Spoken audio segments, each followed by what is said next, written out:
A recent article from Robert Lemos in Dark Reading stated, "Time to dump antivirus as endpoint protection."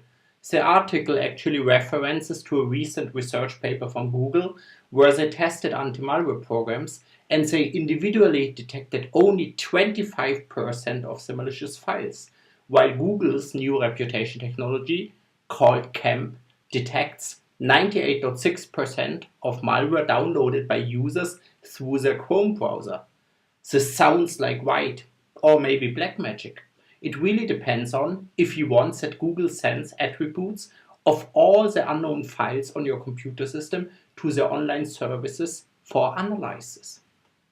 But isn't this actually old news? We at Trend Micro, we stated already in 2008 that AV sucks, that the standard detection technology need to be combined with other methods like reputation services, whitelisting and so on. Didn't we invest heavily in new technologies to detect malicious infrastructures and ecosystems? There's a reason why our data feeds are helping law enforcement around the globe to jail cybercriminals. Because we see a lot.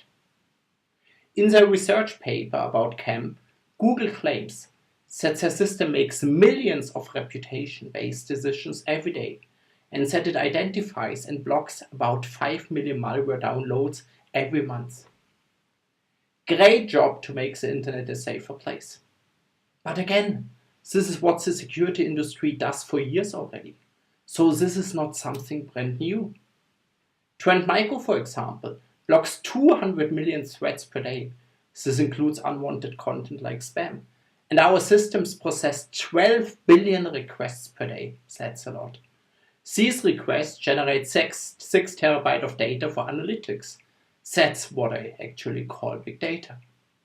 To make it clear, I totally agree with Robert Lemos that it is easy to avoid traditional antivirus.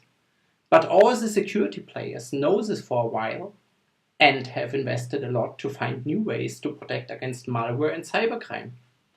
Do we do a perfect job? No, there is no silver bullet. Our job is to protect our users as best as possible, and that's what we continue to do. So long live anti-malware. It still is needed.